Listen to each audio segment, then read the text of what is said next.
Now, I don't know about all of you, but I am excited as hell for Wuthering Waves' release. If you've been consuming content just like me across the closed beta tests in anticipation for this game, you likely have some preconceptions about a lot of the systems and mechanics.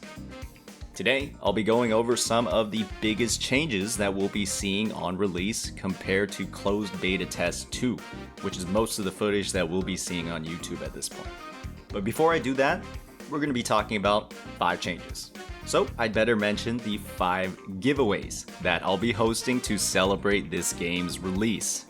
From now until Yinlin's banner on June 12th, I'll be giving away 5 monthly passes, 5 battle passes, 5 $15 top-up bonuses, 1 $50 top-up bonus, and 5 more monthly passes, because I needed 5 things to save for this. The $5 Lunite bundle is a scam, and I am not big enough yet, unfortunately, to do that 5 Benjamin Lunite bundle for you all just yet. Maybe one day.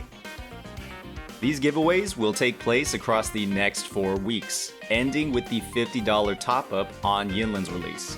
I know how the monthly passes and the battle passes work, so I'll try to get those out for you as soon as possible.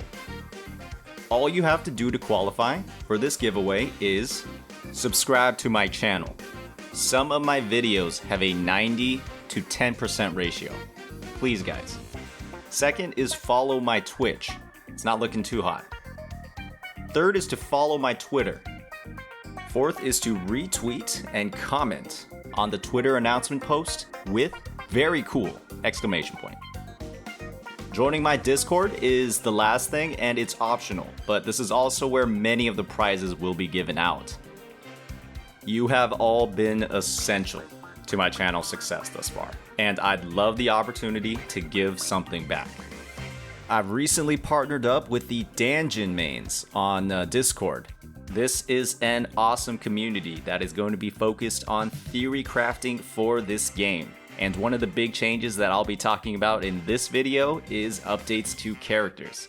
So this is going to be an awesome space for all of you to get the most up-to-date information on what to build and how to build it. So give that a look if you haven't already. With that, let's get on to the overview. As a note, many of these changes will be taken from the CN pre-release livestream, utilizing some of the translations provided for us by other content creators. First and foremost, Echo upgrades have been improved dramatically. We are now able to receive tuners or the Echo experience material upgrade back if we use that upgraded Echo as fodder. This is going to reduce a lot of the waste that players felt upgrading these pieces back in CBT2. These were also obtained with that time-gated resource, so it felt doubly bad losing them. Second is that bad rolls on Echo main stats can now be recycled.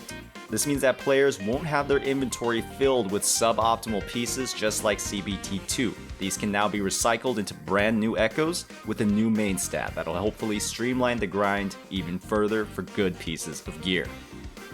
Echo experience and progression has been simplified. We no longer have a simulation field dedicated to Echo XP on release. By having only one source of the Echo XP and drops through the tacit field, players looking to level up those Echoes will additionally gain some potential new upgrades to their characters in the process. This is again a huge effort made by Kuro to reduce that friction in the gear grind. Moving on to our 4th big change, there's going to be some lower difficulty on some of the enemies in the game. This is a bit vague because our source was a bit vague. Matthew Stewart at the EN livestream on May 19th announced that the bosses shown during their final challenge would be essentially weaker on release. How far this extends, we don't currently know, but hopefully the game will still preserve a great semblance of challenge, especially on those later hologram bosses in difficulty stages 5 and 6. Our last update is to the characters themselves. Kuro has already confirmed sweeping updates to characters, mechanics, gameplay, and numbers in their development announcement at the end of CBT2. What this means is that a lot of the tier lists and a lot of the team compositions we've seen floating around as top DPS, best in slot, all of those might need some recalculation. If you're a player who really cares about meta or just about having the strongest character, or you really want to preserve your pulls, it's always helpful to wait for those release numbers and actual gameplay to come out. It's called a beta test for a reason. Updates are inherently made on release. Remember that we have that 5-star standard selector, and it could turn out that some characters are stronger than previously perceived.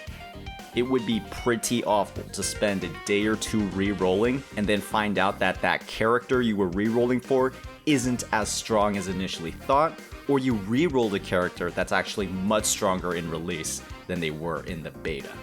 So with that sums up the 5 biggest changes, in my opinion at least, that we'll be seeing on release. As we can see, a lot of these changes are undeniably great for the player, like all of those updates to Echoes. There's only positive things there.